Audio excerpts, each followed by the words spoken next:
Bienvenida, Paula Martel, a nuestro podcast.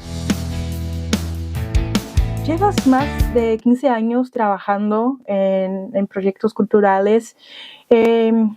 Cuando alguien te pregunta cómo lo empezaste, cómo te fue, ¿qué suele decir sobre estos primeros pasos? ¿Siempre lo que hiciste, siempre fue su sueño trabajar con cine? Sí, siempre me gustó el cine, siempre me gustó todo lo visual, como que siempre estuve muy obsesionada por las imágenes y no sé, creo que el cine llegó a mí por esa necesidad como de querer fijar y también resignificar cosas, ¿no? Resignificar espacios, vínculos, momentos, ¿no? De chica jugaba mucho, el otro día me acordaba, que jugaba mucho a que había un programa, como si fuese una especie de Gran Hermano, que filmaba y que registraba todo lo que yo hacía durante el día, ¿no?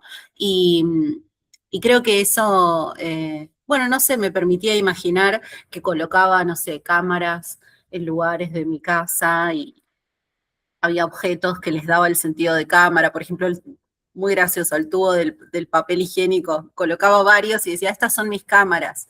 Eh, y, y, y escribía en mi diario íntimo, bueno, entre mis cosas así de niña, las cosas que me ocurrían en la escuela, también escribía cómo pensaba que se iba a distribuir ese programa, ¿no? Esa rotación, como la programación, pensaba en una programación y decía, esto tiene que ser entretenido, eh, y también educativo, no sé, sí, era una niña muy, muy curiosa, también estuve muy rodeada de adultos, me crié parte en Buenos Aires y parte en Catamarca, que es en el norte de Argentina, y me pasaba que cada vez que viajaba y que estaba allá, la vida era otra cosa, ¿no?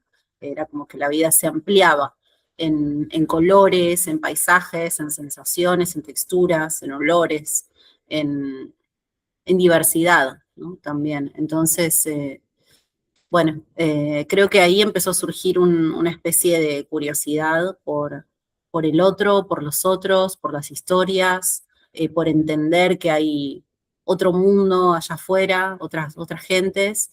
eh, y me gustaba también mucho escribir, ir a museos. Entonces, creo que no puedo hablar del cine y de cómo abordé esto, me metí en este mundo sin antes hablar como de la niñez, ¿no? Y de las imágenes que creo que alimentan como esa patria emocional que una lleva a todas partes.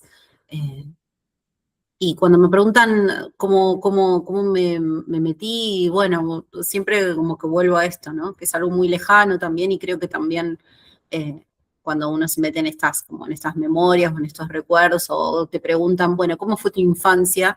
También hay algo de la ficción que opera sobre eso, ¿no? Entonces también me parece interesante como la memoria siempre es como una reconstrucción, una construcción constante. Esto está muy interesante porque te veías como productora, guionista, distribuidora, actriz, como que todo junto. Está muy interesante. Yo creo que a todos, bueno, no a todos, pero es una visión, un sentimiento muy bonito cuando es desde niño porque uno, bueno, puede crear tus cosas más autorales y que hayan sentido también a esta niña como lo dijiste. Entonces está muy, muy interesante esto. Bueno, cuando miras hacia atrás, ¿sientes que hubo algo que fue clave, algo de decisión, algo de inspiración que fue clave en tu camino como en la industria?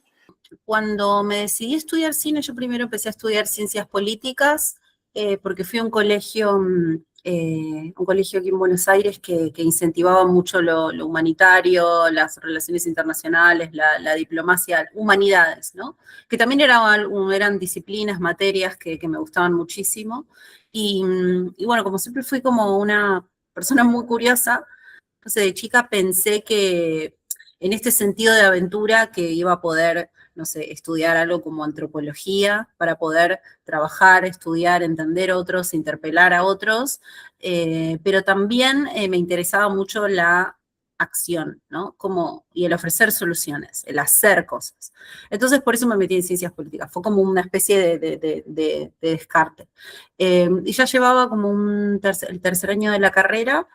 No me sentía como muy cómoda, no, me apabullaba un poco la estructura de la universidad pública, porque si bien la recontra defiendo, yo venía como de otra experiencia, ¿no? De un colegio como más, donde estaban un poco más encima nuestro, donde había como mucha motivación para hacer cosas, y justo, claro, yo egresé terminé el colegio en 2001, con una crisis económica, existencial, financiera, social, cultural tremenda en Argentina, y en los años posteriores, cuando estuve en la universidad, esa crisis, esa debacle se sentía, ¿no? Y también había como desde mi parte, como un sentimiento de, bueno, ¿cómo cambiamos las cosas? ¿Hacia dónde va este país? ¿No? Como que me hacía muchas preguntas lógicas por las materias que veía, las asignaturas, por estar muy metida en la historia de los últimos 2 siglos en Argentina y el contexto con Latinoamérica. Entonces,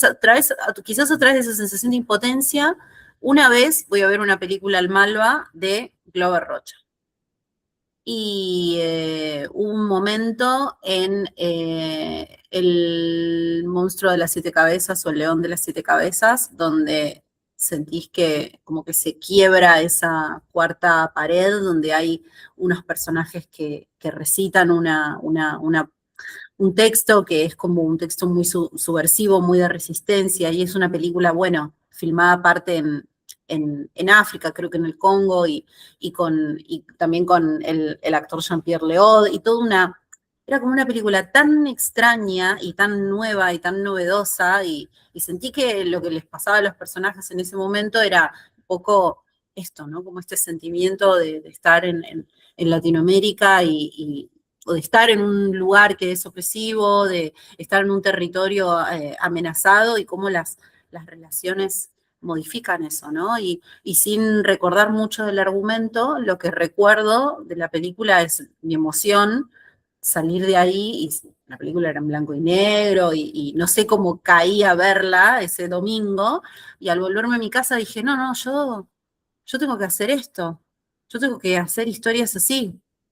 Y bueno, y ahí decidí estudiar producción, la disciplina, la rama de producción en la ENERC, que es la escuela del Instituto de Cine aquí en Argentina, que es parte de esta entidad pública que tanto tenemos que defender. Bueno, hice el examen y al año siguiente entré, y me anoté en producción, que es llamativo, porque fue como una decisión que tomé en ese instante, y nunca ni me repregunté ni dudé, porque siempre tuve claro que quería dirigir, pero primero quería saber cómo se articula todo lo que uno necesita para recién poder dirigir, ¿no? Y como que dije, a ver, a mí me gusta hacer práctica, me gusta resolver, me gusta estar en contacto con las personas, me gusta viajar, sé otros idiomas, soy una persona muy curiosa, me gusta aprender. Entonces me va a ir bien en producción, y quiero hacer producción para después poder dirigir. O sea, como que nunca pensé en lanzarme a la pileta inmediatamente a dirigir, porque también entendía que uno no dirige solo y que uno siempre opera en una red con otros, ¿no? Como que eso lo entendí muy rápido. Y decidí primero poder entender cómo era el trasfondo de la producción, entender esas dinámicas, las estructuras, las estrategias, las posibilidades, los recursos, para recién poder dirigir más adelante. Como que, no sé, pensé a futuro. Fue una decisión muy pragmática, de la que para nada me arrepiento. Y bueno, me gusta mucho producir, y también encaro mis proyectos desde también producirlos, ¿no? Es como no delego totalmente eso. Y te pregunto, ¿cómo es para ti ser mujer en esta industria? ¿Sientes que hay diferencias en estos movimientos, en estas articulaciones entre países de Latinoamérica? ¿O estamos todos caminando juntos a un cambio futuro? A ver, es una realidad que hay roles, hay áreas en las que usualmente siempre hay más mujeres que varones, por ejemplo, no sé, en las áreas de maquillaje, de peinado, también de arte, de vestuario. También hay más productoras, quizás que productores. Bueno, no tengo unos unos datos en concreto, o sea, así súper técnicos matemáticos, pero me refiero a lo empírico, al roce o los vínculos que uno hace.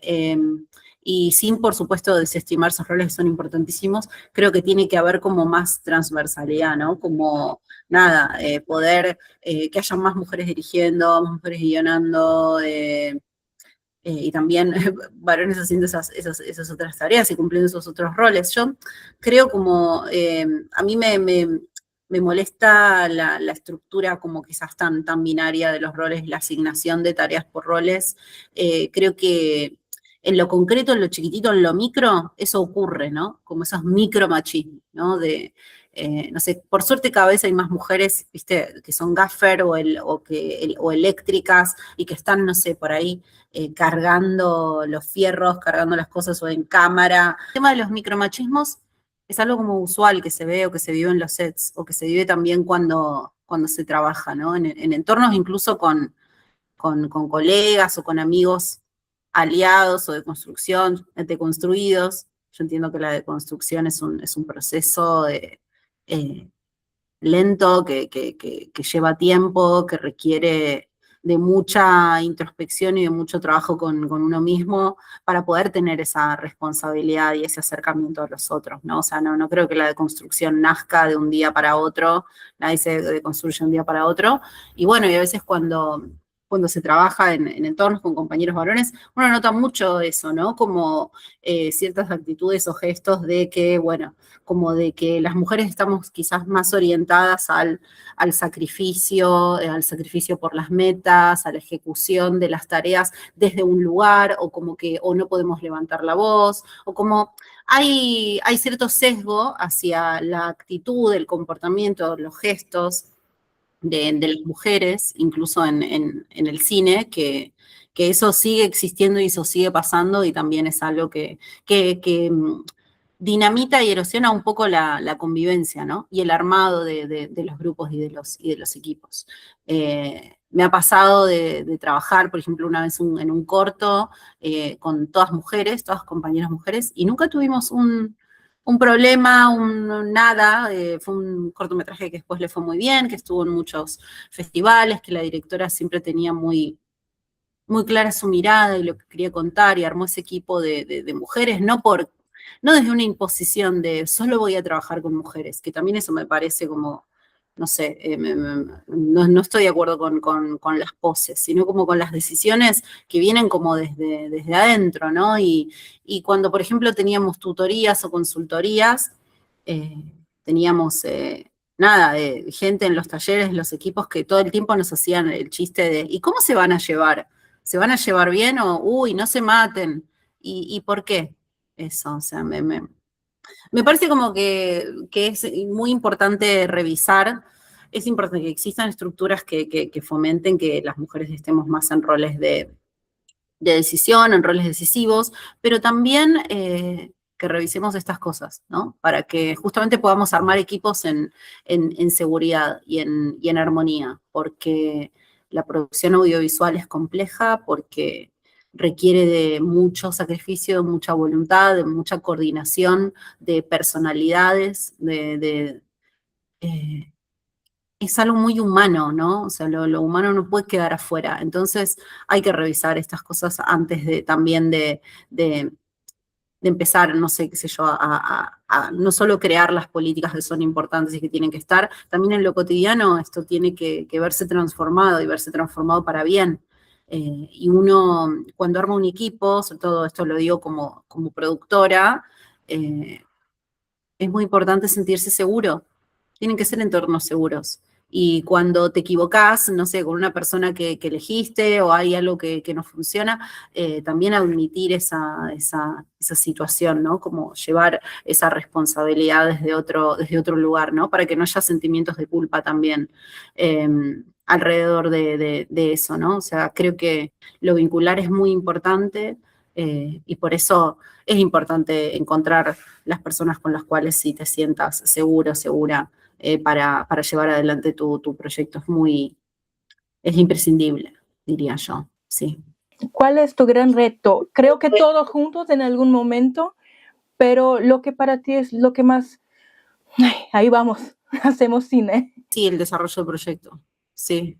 Creo que es lo más difícil, creo que es lo más complejo, creo que es la etapa a ver, es la etapa que divide las ideas de los proyectos y es lo que a veces es el puente que une el proyecto con la película.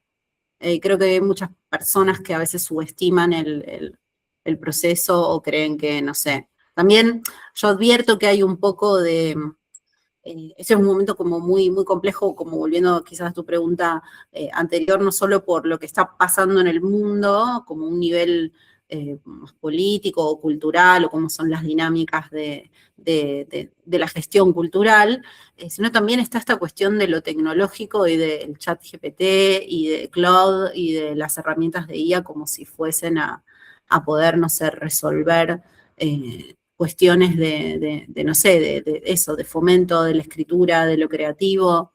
Yo creo que son herramientas que pueden servir para algunas cosas, pero que también hay un trabajo interno que uno tiene que hacer con el hacer películas, ¿no? Y también siento que es un poco un desafío, no creo que esto sea políticamente incorrecto, pero sí creo que hay que decirlo y lo tenemos que trabajar como de no pensar que porque somos artistas y queremos aplicar a fondos, inmediatamente nos los tienen que dar, ¿no? Como que hay algo de del deseo que no puede ser y que está mal que sea interpretado como un capricho, es realmente un derecho, y también las industrias necesitan del fomento, del fomento estatal, de los fomentos que son como, sí, otorgados por los países y eso, y las alianzas que hay entre sí, pero bueno, es muy importante no saltearse esas etapas, creo yo.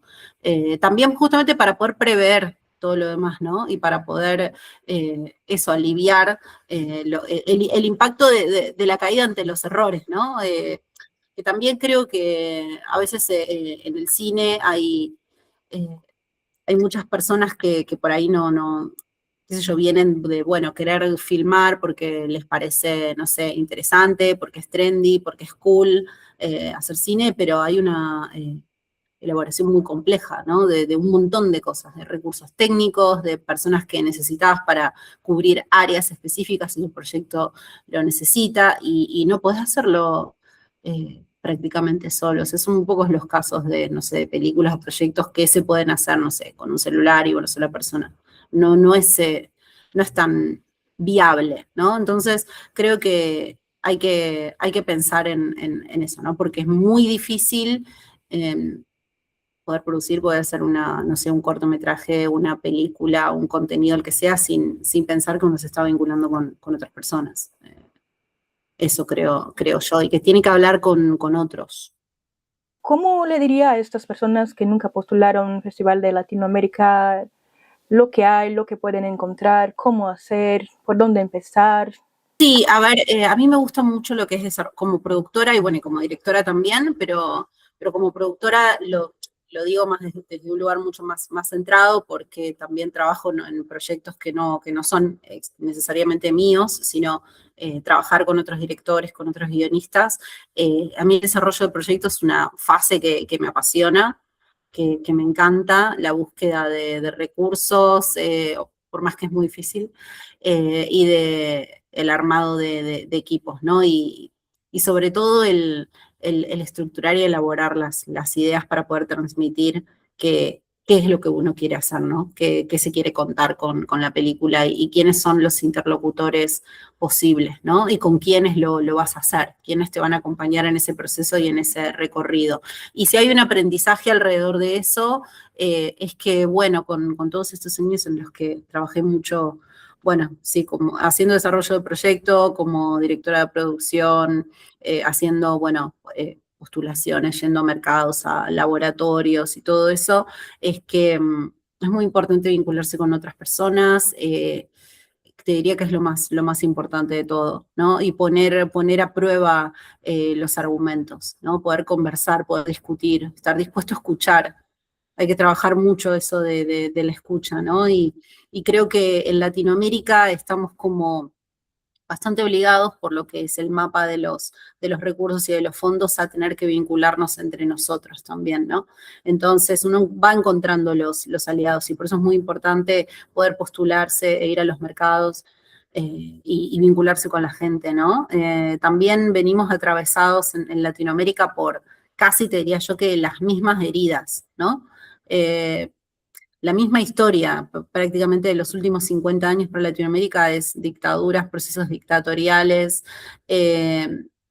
como esta estructura de esta situación como de un poco pendular, ¿no? Que cuando avanzamos con derechos humanos, con derechos adquiridos, con los derechos individuales, los colectivos, de golpe hay, nada, como que vuelve una contraofensiva de la derecha, del conservadurismo, de la insensibilidad o de la crueldad, como en esta época, ¿no? Entonces, nosotros podemos debatir muchísimo acerca de qué es lo que está ocurriendo política y socialmente en Latinoamérica o en cada país, también para advertirnos, ¿no? Nos obliga ese ejercicio de practicar la memoria, de poder ver cuáles son nuestras heridas y cómo vincularnos desde ese lugar, ¿no? Como desde esa rotura entender qué nos une y qué nos puede permitir hacer crecer los proyectos, ¿no? Los proyectos creo que también se trabajan desde ese lugar, ¿no? Desde qué nos moviliza, qué nos toca, entender también las heridas del otro, ¿no? Lo veo desde un lugar como más del uno a uno. Entender qué lo moviliza a cada cual a armar un proyecto para también poder aferrarnos a eso en el tiempo y la paciencia que hay que trabajar para poder llevar un proyecto adelante, ¿no? Eh, y también el método que hay que adquirir de poder reescribir los textos una y otra vez, de redirigirlos hacia quien nos va a estar escuchando. Entonces, por eso es lo que me gusta mucho del desarrollo del proyecto. O sea, como hacer esa estrategia, ese estudio es como una especie de inteligencia que uno tiene que desarrollar, ¿no? Como una inteligencia emocional con las personas, es con los fondos. De golpe decís, bueno, a ver, ¿a quién tengo enfrente? ¿Qué tipo de películas financia? Si tengo, no sé, este entry form o esta aplicación y me hace estas preguntas, por más que hay algunas aplicaciones que son, estoy siendo muy técnica, ¿no? Pero como hay algunas aplicaciones que son un application core tipo idéntico para un fondo y para otro, sobre todo en el caso de documental, más que nada, más que de ficción, también entender hacia dónde esas preguntas orientan, ¿no? Y que uno puede responder y cómo ser inteligentes y sagaces en ese sentido. Entonces, a mí eso me apasiona un montón.